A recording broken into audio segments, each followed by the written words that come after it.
সন্তানের প্রতি পিতার অপব্যবহার, যার কারণে আপনাদের মতো পিতা মাতার শেষ সম্বল হিসেবে নামে বেনামে নতুন নতুন বৃদ্ধাশ্রম তৈরি হচ্ছে। ডিভোর্সের শীর্ষে শিক্ষিতরা, পিতা মাতাকে বৃদ্ধাশ্রমে পাঠানোর শীর্ষে শিক্ষিতরা, চুরি ও ঘুষ খাওয়ার শীর্ষে শিক্ষিতরা। এটার কারণ কি বলতে পারেন?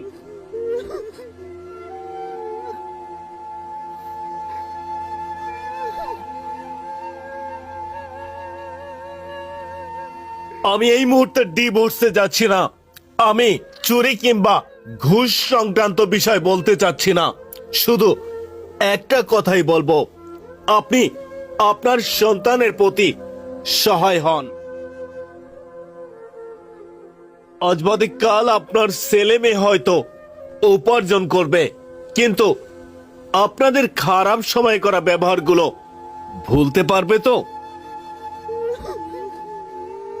টাকা উপার্জনের জন্য পাগল করে দিয়ে আজ তার ভালো ক্যারিয়ারটা নষ্ট করে দিচ্ছেন না তো? নিজেকে নিজে প্রশ্ন করুন, আপনার সন্তান খাইতে গেলে, ঘুমাইতে গেলে, এমনকি কোথাও ঘুরতে গেলে উটকো ভাষায় খোটা কিংবা খারাপ ব্যবহারগুলো আপনার অ্যাডাল্ট ছেলে মেয়ের ক্ষেত্রে আপনার উপর থেকে ভালোবাসা, সম্মান নষ্ট করে দিচ্ছে না তো?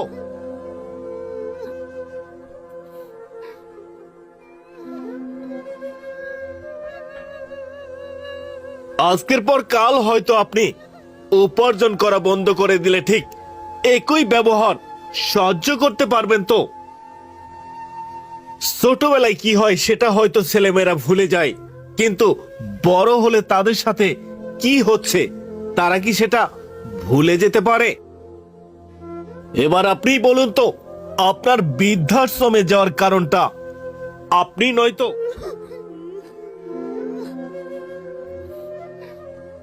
ইসলামের পরিভাষায় ভাত খাওয়ার সময় যদি ভুল করেও কারো প্লেটে বিড়াল মুখ দিয়ে এঁটো করে দেয়, তাহলে মানুষ সেই বিড়ালকে মারে না। আর আপনি আপনার সন্তানের শরীরে জুতা তুলতেও দ্বিধাবোধ করছেন না। 20 থেকে 25 বছর সময়টা একটা পুরুষ নানা ধরনের চাপ বা ডিপ্রেশনের মাঝে সময় পার করে, কারণ এই সময়টাতে একটা পুরুষের পড়ালেখা শেষ হয়ে গেলেও সে চাকরি জীবনে চাইলেই পা দিতে পারে না।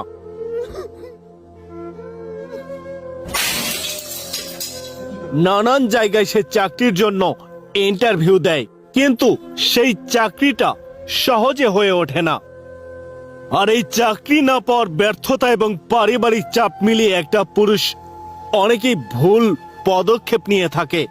কিন্তু যেই সময়টাতে পিতা মাতার সাপোর্ট প্রয়োজন, ঠিক সেই সময়টাতে পিতা মাতা সাপোর্ট দিতে ব্যর্থ হয়ে বেকার বসে থাকার কারণে বকাঝকা করতে থাকে। কিন্তু এই সময়টা যারা পার করে আসতে পারে তারা একটা সময় গিয়েও চাকরি পেয়েও যায়, কিন্তু চাকরি পাওয়ার পর যে খুশিটা সেটা আর থাকে না। বন্ধুরা, একটা ফলবান বৃক্ষ রোপণ করতে হলে তাকে যত্ন করতে হবে, পানি দিতে হবে, মাতৃস্নেহে লালন পালন দেখাশোনা করতে হবে, তবেই তো সেই গাছ থেকে ফলের আশা করা যায়। আর সেই ফলবান বৃক্ষকে যদি নিয়মিত পানি না দেন, পরিচর্যা না করেন, তাহলে সেই গাছ থেকে কিছুই আশা করা যায় না। কথায় আছে, আপনি যেমনটা দেবেন ঘুরে ফিরে আপনার কপালে সেরকমটাই আসবে।